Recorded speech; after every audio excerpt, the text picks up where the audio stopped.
انہوں نے ملوایا, ان کے پاس میں گیا, اور میں جب گیا تو میرے اندر ایک ایسا تجسس تھا کہ آپ شاہ عالم میں اندر داخل ہوتے ہیں, آپ کی چیکنگ ہوتی ہے, آپ سیڑھیاں چڑھتے ہیں, آگے گنوں والے کھڑے ہیں, کسی کے لمبے بال ہیں, داڑھی ہے, یہ وہ, یعنی پورا فلمی سین ہے. اور وہاں پہ میں اندر جاتا ہوں تو ایک لڑکا ہے وہ بیٹھا, اس سے پہلے باہر پھر چیکنگ ہوتی ہے. یعنی یہ ہم نے انڈیا کی فلموں میں دیکھا ہوا. ٹیپو ٹرکاں والا میں صحافت میں نہیں تھا, ورنہ میں ان کا بھی انٹرویو کرتا. تو میں تو ان کے بیٹے جو بھی ہوئے ہیں, ان کا جو ڈیتھ ہوئی ہے, میں تو بیسیکلی ان کی سٹوری سننے گیا تھا کہ یار یہ لڑکا کون ہے جو شکل سے ایسے نہیں لگتا مجھے, لیکن لوگ کہتے ہیں یہ ڈان ہے یہ. تو مجھے تقریباً 2 سے 3 سال لگے. پہلے میں نے ان کے ساتھ دوستی کی, اور ایک دوست نے ملوایا, وہ کار صاحب تھے, انہوں نے ملوایا, ان کے پاس میں گیا. اور میں جب گیا تو میرے اندر ایک ایسا تجسس تھا کہ آپ شاہ عالم میں اندر داخل ہوتے ہیں, آپ کی چیکنگ ہوتی ہے, آپ سیڑھیاں چڑھتے ہیں, آگے گنوں والے کھڑے ہیں, کسی کے لمبے بال ہیں, داڑھی ہے, یہ وہ, یعنی پورا فلمی سین ہے. اور وہاں پہ میں اندر جاتا ہوں تو ایک لڑکا ہے وہ بیٹھا, اس سے پہلے باہر پھر چیکنگ ہوتی ہے. یعنی یہ ہم نے انڈیا کی فلموں میں دیکھا ہوا. تو جب میں نے یہ سارا منظر دیکھا تو میں نے ان سے ملا, جا کے میں نے انٹرویو کا کہا. وہ انٹرویو نہیں ہوا, میں تو اپنی طرف سے تیاری سے گیا ہوا تھا, انٹرویو کرنے گیا ہوا تھا. تو پھر میں نے ان سے رابطہ نمبر ایکسچینج ہوا, پھر میری دوستی ہو گئی, تعلق ہو گیا, پھر انفارمیشن. تب بھی وہ انٹرویو دینے پہ نہیں آمادہ تھا. ایک وقت ایسا آیا کہ اس کے اوپر بڑی سختی ہوگی پولیس کی طرف سے. اچھا. اور اس وقت غالباً CCPO تھے, وہ ڈوگر صاحب تھے, انہوں نے بڑی سختی کر دی ہے وہ. تو پولیس کئی مرتبہ ان کے گھر جاتی تھی, چھاپے مارتی تھی, یہ کرتی. یعنی اچھا یہ لوگ کون ہیں؟ یہ ان کا ٹرکوں کا بزنس ہے, اور شاہ عالم میں مارکیٹ جو بڑی مہنگی مارکیٹ ہے لاہور کی, وہاں پہ ان کا بزنس ہے. تو یہ لوگ پچھلے کوئی 100 سالوں سے ٹرکوں کے بزنس سے وابستہ ہیں. یہ جو بالاج ٹیپو ہے یہ خود قتل نہیں ہوا, اس کا والد ٹیپو ٹرکاں والا, اس کے اوپر دادا بلا ٹرکاں, اس کا پردادا, یعنی یہ چوتھی نسل ہے جو قتل ہوئی ہے. یہ اتنی قدیم دشمنی ہے. تو آپ کے پوڈ کاسٹ میں انہوں نے بتایا کہ مجھے یہ وراثت میں ملی. تو یعنی یہ لڑکا تھا جو پڑھا تھا آرام سے باہر, جس کا باپ چاہتا تھا کہ اس کے بچے دشمنی میں نہ آئیں. اس کا باپ ان کو مل کے واپس آتا ہے, ایئرپورٹ کے اوپر ہی مار دیا جاتا ہے. ان کو ٹی وی کے ذریعے اس بچے کو پتہ چلتا ہے کہ میرا باپ مارا گیا. وہ واپس آتا ہے, اس کو جیل بھیجا جاتا ہے, اس جیل میں بھیجا جاتا ہے جہاں پہ اس کے باپ کے قاتل ہوتے ہیں, تاکہ وہ بھی اندر ختم ہو جائے. یہ ساری باتیں اس نے مجھے مجبوراً ایک انٹرویو میں بتائیں, اور وہ پہلا انٹرویو تھا.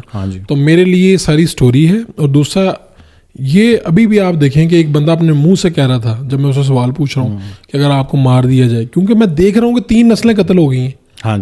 ٹھیک ہے نا. آگے آپ اس کے 2 بھائی ہیں. اب میں یہ سوچتا ہوں کہ میں نے ایک آدھ مرتبہ اسے کہا بھی, لیکن ہمارے جیسے لوگ بڑی سادگی میں مشورہ دے دیتے ہیں کہ آپ یہ سب کچھ چھوڑ کیوں نہیں دیتے. بھائی یہ چھوڑا نہیں جاتا. دشمنی میں ایک ہی کام ہو رہا ہے, یا مر جاؤ یا مار دو. تیسری بات ہوتی نہیں ہے. میں نے دشمنیوں میں صلح ہونے کے بعد بھی لوگوں کو قتل ہوتے ہی دیکھا ہے. اب یہ وہ چیز ہے جو آپ خود نہیں کر سکتے, آپ طے نہیں کرتے. یہ قسمت آپ کی طے کر کے آپ کو لے جاتی ہے. اس کے والد زندہ ہوتے, قتل نہ ہوتے, تو شاید وہ وہیں پہ دبئی میں آج گزار رہا ہوتا اپنی زندگی. کس کا دل کرتا ہے کہ وہ آئے, بندوقوں کے سائے میں رہے؟ چند ایک لوگوں کا شاید دل کرتا ہو, لیکن یہ زندگی اتنی آسان نہیں ہے. بظاہر لوگوں کو نظر آتا ہے آپ ارب پتی ہیں, آپ کی یہ بھی جگہ آپ کی ہے, آپ کا ایک ٹیرر ہے, لیکن ہر دن آپ کو ایک خوف ہوتا ہے. آپ نے بل پروف جیکٹ پہنی ہوتی ہے جب آپ کہیں جاتے ہیں, آپ نے پسٹل لٹکایا ہوتا ہے. تو میں نے ان لوگوں کی زندگیاں دیکھی ہیں, اور میں ایک تجسس کے ساتھ گیا ہوں, ایک سٹوری تلاش کرتے کرتے ایک صحافی ان تک پہنچا ہے. اور ہرگز میں نے اپنے اس میں وہ نہیں کیا. ہاں اگر کسی کی سٹوری سننے کے بعد کسی ایک بندے کی پرسیپشن چینج ہو گئی ہے, سر یہ میرا کام تو نہیں ہے. میرے آپ کے پوڈ کاسٹ کے بعد ہو سکتا ہے کئی لوگوں کی پرسیپشن میرے بارے میں ٹھیک ہو جائے اور کئی لوگوں کی خراب ہو جائے. آپ کا کوئی ایک سوال, سخت سوال, آپ کا کوئی ایک سوال جس کے جواب میں میں جذباتی ہو گیا کوئی ایسا جواب دے دوں, یا جس کے نتیجے میں کسی کی پرسیپشن بدل جائے, تو یہ تو جج بیٹھے ہوئے ہیں اس کیمرے کے پیچھے جنہوں نے دیکھنا ہے. ہم اپنی طرف سے کلیئر ہیں. سر فرق بھائی, آپ کو کیا لگتا ہے کہ اتنے سال گزرنے کے بعد اس جدید دور میں جب سب کچھ بدل چکا ہے, آج بھی لاہور میں یہ بدماشی کا جو کلچر ہے یہ موجود ہے, اور ایسے پڑھا لکھا نوجوان, بلکہ وہ کلپ اب اتنا وائرل ہوا تو اس کو تو لوگوں نے اتنا شیئر بھی کیا, بڑے دل سے اس ٹائم پہ بلاج محروم کہہ رہے تھے کہ یار میں یہ کنٹینیو نہیں کرنا چاہتا, اور میں اپنی یعنی وراثت میں یہ شفٹ نہیں کرنا چاہتا. ہاں جی, اور میں شفٹ بھی نہیں کرنا چاہتا, باوجود اس کے کہ اتنا پڑھا لکھا انسان اور اس کا positive intent towards finish all these thing. یہ سلسلہ کیوں ختم نہیں ہوتا اور اس کا ذمہ دار کون ہے, اس کو روک کون سکتا ہے؟ سر ایک تو یہ ہے کہ جو ذمہ دار ہیں, دیکھیں یہ لوگ خود بھی ذمہ دار ہیں, لیکن یہ ہے کہ ریاست کو کسی جگہ تو انٹروین کرنا ہے, اور ان کے بھی آگے سلسلے ہوتے ہیں. یعنی یا تو آپ پھر ایک مرتبہ کلیئر کریں نا, سارا میدان کلیئر کریں آپ. اچھا میں میدان کلیئر کروں گا تو لوگ یہ کہیں گے کہ یہ کہہ رہا ہے کہ انکاؤنٹر کر دیں آپ ساروں کو. سر قانون اتنا سخت ہو کہ یہ جن کو پتہ ہو, آپ لوگوں کو کیا پتہ ہے, لوگ کہتے ہیں جی اب یہ جس بندے نے قتل کیا ہے وہ جنہوں نے مروایا ہے ان کا خدمت گار تھا, مالشیا تھا ان کا. اچھا ٹھیک ہے, ڈیفینیٹلی اس کو پتا تھا کہ یار میں جاؤں گا تو میں مارا جاؤں گا, اس کے انہوں نے بیوی بچوں کا بندوبست کر دیا ہوگا, پیسے ویسے یہ وہ سارا کچھ. لوگ سر لاہور میں کیا پنجاب میں 20-30-40 ہزار میں بندہ مار دیتے ہیں, کوئی ایسا بڑا مسئلہ نہیں ہے. آپ نکال کے دیکھ لیں اتنی رقم ہوگی, باقی یہ ہے کہ تمہارے بیوی بچوں کو ہم کر دیں گے. تو میرا یہ خیال ہے سب سے پہلی ذمہ داری تو اداروں کی آ گئی. دوسرا اب تعلیم عام بھی ہوئی ہے, لیکن یہ دشمنی کیوں نہیں ختم ہوتی؟ دشمنی اس لیے ختم نہیں ہوتی, جیسے اس نے مجھے خود بتایا کہ انہوں نے لاسٹ ایک صلح کی تھی, ہم نے اس پہ بھی ویڈیو کی تھی, وہ پڑی ہوگی. اچھا, تو وہ بھی بڑی پرانی لڑائی تھی ان کی, جو انہوں نے 2-3 گروپس میں جن میں یہ کیا تھا, انہوں نے صلح کر لی. اس صلح کے بھی ان کے کئی لوگ مخالف تھے. ہوتا کیا ہے, دشمنی جب ہوتی ہے نا سر آپ کی, تو ایک سائڈ پہ 20 بندے مارے جاتے ہیں, ایک سائڈ پہ 20 مارے جاتے ہیں. وہ 20 کے نا آگے کئی بدلہ لینے والے آگے اٹھ جاتے ہیں. اب اگلی نسل میں اگر کوئی بندہ سوچ بھی لینا کہ ہم نے صلح کرنی ہے, یعنی دونوں سائڈ سوچ بھی لیں, تو وہ جو قتل ہوئے ہوتے ہیں نا, کسی کا بھائی, کسی کا ماموں, کسی کا چاچو, کسی کا والد, وہ اٹھتے ہیں, وہ کہتے ہیں واہ تم اگلی نسل میں آئے اور تم صلح کرنے لگے ہو. ایسے نہیں, ہم ان کا بندہ لیں گے. وہ ان کا بندہ لیتے ہیں, وہ ان کا بندہ لیتے ہیں.